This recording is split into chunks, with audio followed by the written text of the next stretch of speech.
A few years ago, I decided I needed a major life change. Everything seemed to be going downhill. My finances, my mental health, my life. I would go weeks without sleeping sometimes as the heavy traffic passed through the city streets down below. Every time I went outside, I saw more homeless people, more needles and crack pipes littering the ground, more muggings and assaults and overdoses and deaths. The city had become a wasteland, and I knew it was time to leave. I had no girlfriend, no wife, no kids. My parents had both died a few years prior, and I barely talked to my siblings anymore. I had nothing to tie me down to this place where I felt like I was dying inside a little more each day. That was when I sold nearly everything I owned, got in my car, and drove up to Alaska to try starting anew. I bought a small cabin and a plot of land in the middle of its majestic mountains and dark, enchanting forests. In the winter, the northern lights would shine through like the eyes of God, sending out divine trails of light that danced through the sky in cosmic waves. And while the move did help give me some peace of mind, in the end, the source of all my problems had ultimately followed me thousands of miles into this endless wilderness. It would take me a long time to realize the cause of all this misery was myself. Because, as a wise man once said, "Wherever I go, there I am." I lived in that cabin for 3 months without any major issues other than the constant threat of bears, moose, and wolves. I had a rifle and a shotgun for hunting, a small garden in the backyard, and a solar panel to generate electricity. "This is life," I said, relaxing on a hammock I had strung across the corner of the cabin while staring at the endless beauty directly outside the window. White-capped mountains looked like giants in front of thick clusters of evergreens. A virgin covering of fluffy snow made the entire world glisten and sparkle. There wasn't a house or road in sight. No work, no stress, no pollution, no cars honking all the time. I closed my eyes, breathing in the clean air. I ended up falling asleep for a couple hours, waking up just as the sun had started setting. Bright orange streaks mixed with the bloody smears of the fading light as it disappeared behind the mountains. I groggily arose, stumbling over to make a cup of instant coffee. As I sipped it, I wandered around the room, looking for something to pass the time. There were still quite a few random objects left behind by the last owner that I hadn't gotten rid of yet. I had moved in to find a stocked bookshelf filled with classics by Philip K. Dick, Isaac Asimov, and Robert Heinlein. Bored, I started rifling through the collection, looking for something good to pass the time. As I shuffled past A Maze of Death and Ubik, something caught my eye. A black, leather-bound book with no title or author name stood there, its cover faded with time and wear. Curious, I pulled it out and opened it. I saw the cursive scrawled across the pages in a neat copperplate script and realized it was a diary left behind by the previous owner. The first entry was dated January 9th, 2015. This is what it said. "I don't know if I'm going crazy or not. I went into town to talk to my therapist yesterday, and she said I should try writing everything down. She talks to me like it's all in my head, but I know it's not. When I first moved into the cabin, it seemed like paradise. I never thought in a million years that something would be slinking around at night. I never thought it would be hiding under my bed, peeking in windows, and following me like a shadow. Right now, I'm snowed in with a cup of coffee in one hand and my pistol in the other. I can't sleep anymore. I keep hearing something shuffling around under the bed. Sometimes, I think I even hear ragged breathing, as if a corpse with dirt in its lungs had come back to life. I've caught glimpses of that thing in the darkness. Whatever it is, its skin is loose, almost falling off the bone. It almost looks like a naked, emaciated man. Its eyes are rotted and dark, its back hunched, its spine twisted and jutting out like tumors. It moves in this slow, jerky way, but I can never seem to catch it. Its body seems broken and out of alignment. Its legs bend the wrong way sometimes. By the time I turn on the lights or try to take a video of it, it's always disappeared. But its fetid odor remains. It lingers in the cabin like a sweet-smelling, spreading infection. I don't know what it wants from me. I want to leave, but with the storm raging outside, I'm stuck here, unable to get all the way back to town. The snow surrounds the cabin in mounds 5 feet high. I feel like a prisoner caged with a rabid beast, not knowing when it will strike. My wife claims she hasn't seen or heard anything, but she keeps vanishing on me. Last night, she disappeared in the middle of a snowstorm. Where did she go? I asked her in the morning, but she said she was here the whole time. She didn't remember anything. There's no way she went into town. There wasn't time, and the trails were impassable that far down. Something's going on here, but I don't know what it is. I'm really scared for our lives. I slammed the diary shut, not wanting to read anymore. I didn't want to become infected by some kind of contagious cabin fever. If the last owner had gone insane in the mountains and started hallucinating naked corpses crawling around, I really didn't want to know. I shoved the diary back in the bookshelf, going for A Maze of Death instead. I tried to forget what I had read in the diary as I flew through the novella. All night, I tried to get the image of the naked, twisting man with rotted eyes out of my head, but I couldn't. I eventually fell asleep right before dawn. But, as my eyes were closing, I thought I saw a silhouette in the window. A starved man with excited black eyes that seemed to be rotting out of his skull. I thought I saw him put his inhumanly long fingers against the glass as he leaned forward. I blinked, sitting up and glancing out into the white, snow-covered wonderland. There was nothing there. Another hunter occasionally followed the deer trails near my cabin. A frozen lake stood a quarter-mile away, the surface white and covered in thick drifts of snow. I bundled up, deciding to go outside for a hike in the frigid dawn. I strapped on my snowshoes and grabbed my shotgun, as I always did when I went outside. I never knew when a polar bear might be waiting around the next tree, after all. I opened the door, seeing footprints pressed into the snow all around my house. At first, I thought it was that silhouette I had seen, the nightmarish thing from the diary. But the footprints didn't go over to my window. They followed the trail 20 feet away, veering off towards the frozen lake at the bottom of the hill. I glanced down in that direction, seeing a black figure plodding slowly forward. "Steve!"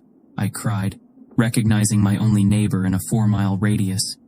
He had a cabin about a mile away on his own little plot of land. He jumped, clearly startled by the sudden noise. His black snow pants and heavy fur coat swished together as he spun, raising his rifle high. When he saw me, he immediately lowered it and put a gloved hand up in a friendly greeting. "Hey, Josh, surprised to see you up this early," he yelled over the muted, wintry landscape. Sounds always seemed different after it snowed, as if all the noise in the world had become faded and dead. "Yeah, I've been having a little trouble sleeping," I said, slinging my shotgun around my shoulder. "What are you doing anyway?" "Just a little hunting, you know," he said, giving me a sly wink.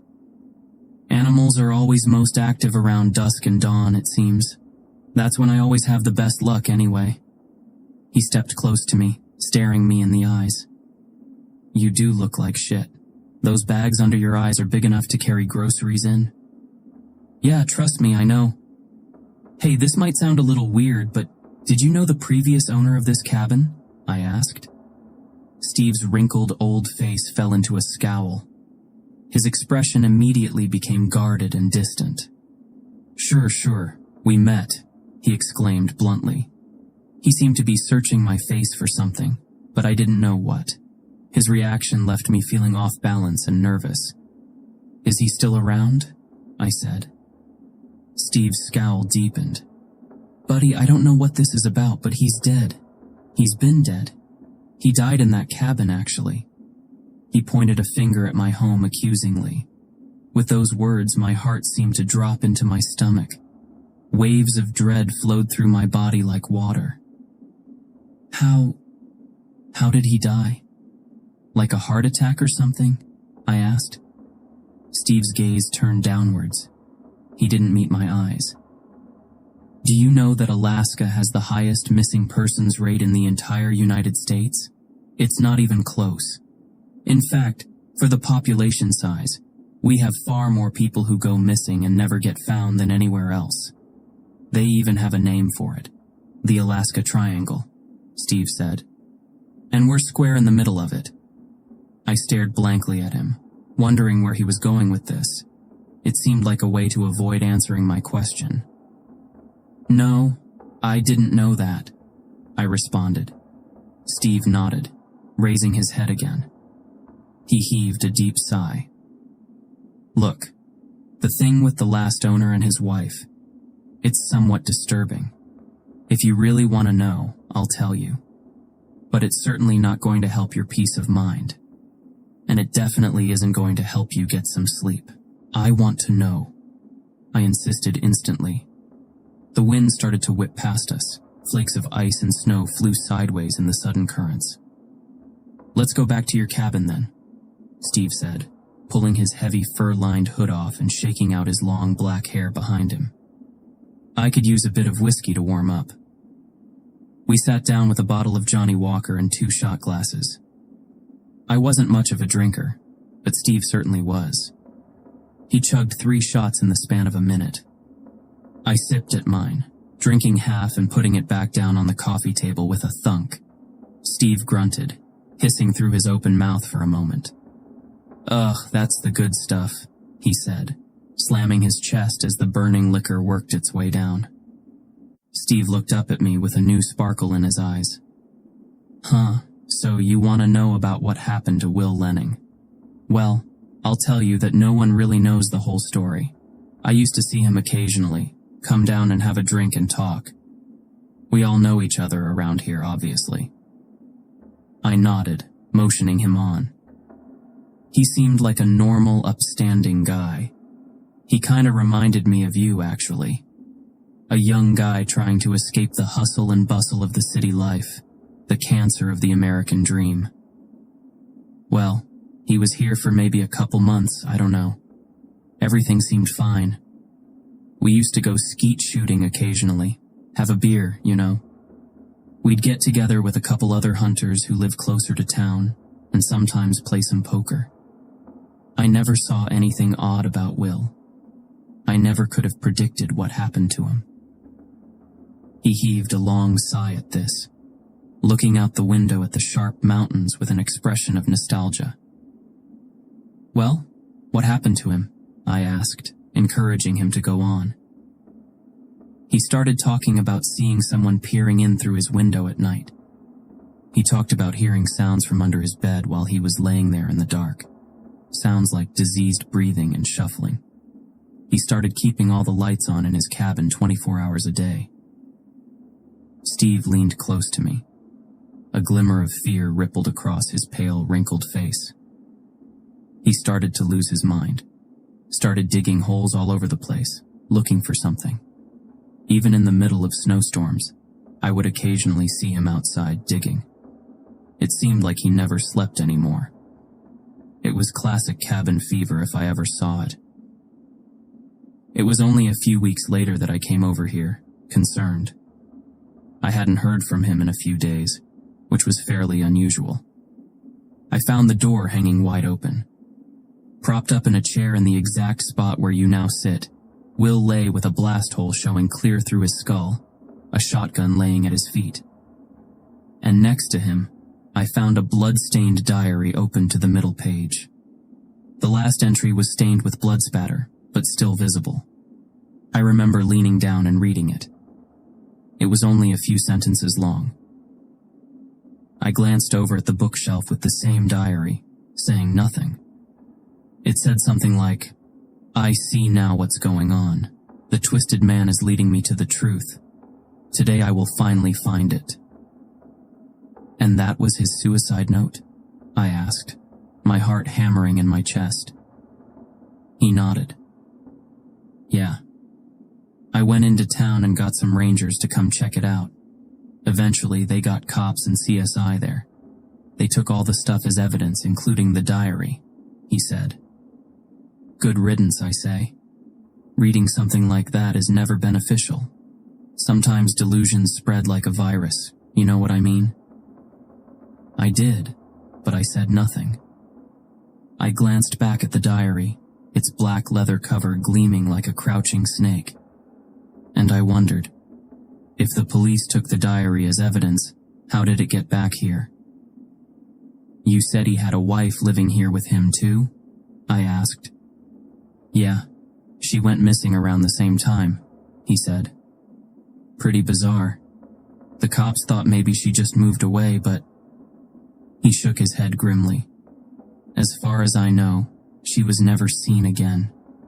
It was like she had evaporated into thin air.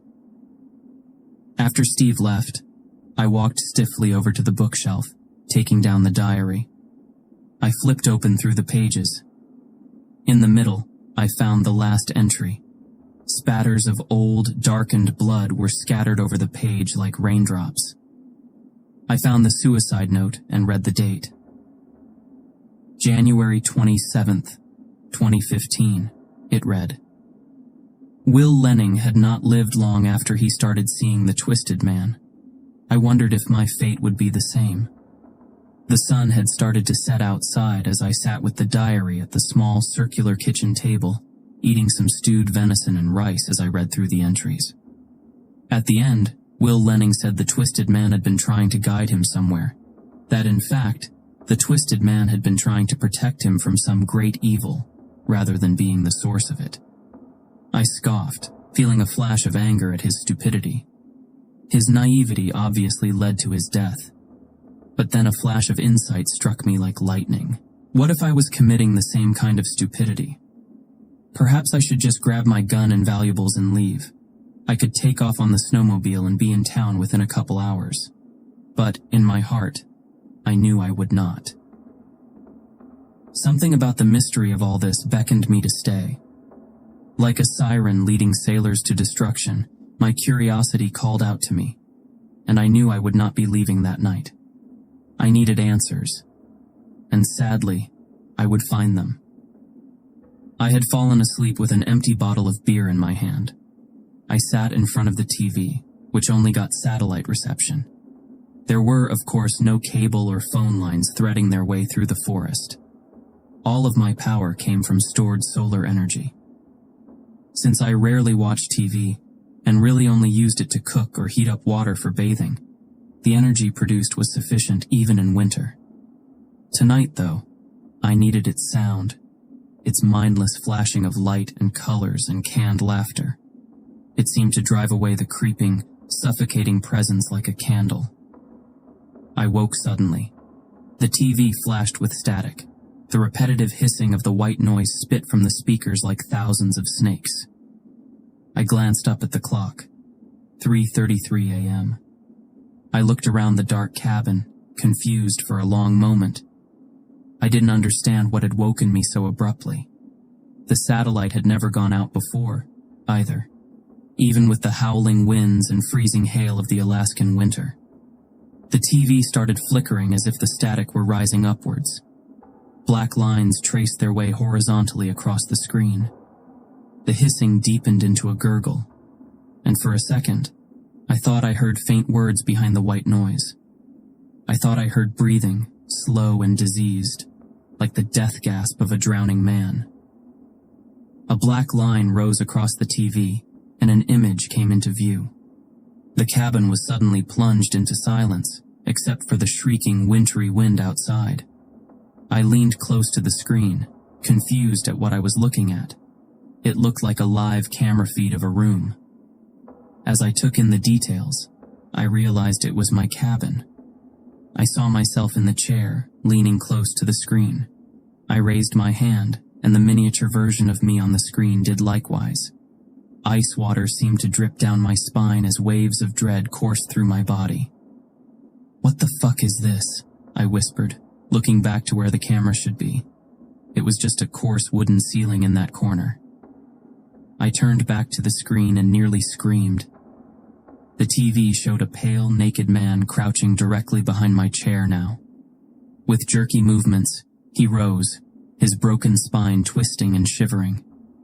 A hissing voice rang out from the speakers. It spoke as if it had dirt and writhing maggots in its throat. "He is a killer, the shadow of death," it gurgled. "Many have fallen. Many lie buried across this forest. You will be next. He is watching you." Long, broken fingers with blackened nails reached out to touch my shoulders. I jumped out of the chair, stumbling back as I spun around in terror. My back smashed into the TV, and it fell to the floor with a shattering of glass and an explosion of light.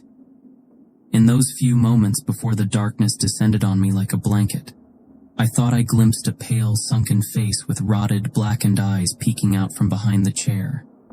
I turned on every light in the cabin, but there was no sign of the twisted man now.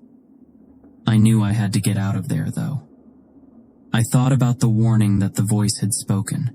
If the creature wanted to attack me, then why hadn't it just killed me while I was sleeping? None of it made sense. Who was watching me? The twisted man. And if he was, why warn me? Perhaps it was psychological warfare, I thought to myself. Perhaps the twisted man simply liked to play with his food before he ate it. Thoughts raced through my head at 1,000 miles an hour as I threw on snow pants and a couple heavy sweaters and coats. I covered up my entire body as much as I could to try to prevent frostbite. I had made up my mind to flee. There was no snowstorm tonight, though the entire landscape was blanketed in it, and I knew the wind chill would be like an ice blade whipping against my skin. It was extremely dangerous to travel in the middle of the night like this in temperatures that might reach -30 degrees. Steve had been right, after all. Alaska had the highest missing persons rate of any state, and many of them were never found, their bodies likely frozen solid in the deep snow dozens of miles from the nearest town. I grabbed my shotgun, jumped on my snowmobile, and started heading to Steve's cabin. I hoped I could wait there until the sunrise and then figure out what to do next. But fate would take the decision out of my hands. I felt like there were eyes watching me as I drove along the narrow, winding deer trail. The boughs of the evergreens reached into the path like greedy hands, grabbing at my coat and legs. More than a couple times, I thought I saw a pale, naked figure standing in the snow, but it had always gone when I turned to look. I gave a sigh of relief when Steve's place appeared in the distance. I could see the lights twinkling through the small windows of his log cabin. I pulled up next to his door, looking down. I saw 2 pairs of footprints there, one much smaller than the other. I found it odd, but shrugged it off. The snowmobile cut out with a sucking gurgle. I knocked on the door hard a few times. Steve appeared after a few moments, groggy and half-dressed. He blinked slowly as he looked me up and down. His wrinkled face fell into a frown. "Steve, I need a favor," I said quickly. "Something weird is happening in my cabin. Can I stay here until morning? Until maybe I can go to town or something? I can't stay at my place tonight, I just can't." He nodded, yawning and motioning me in.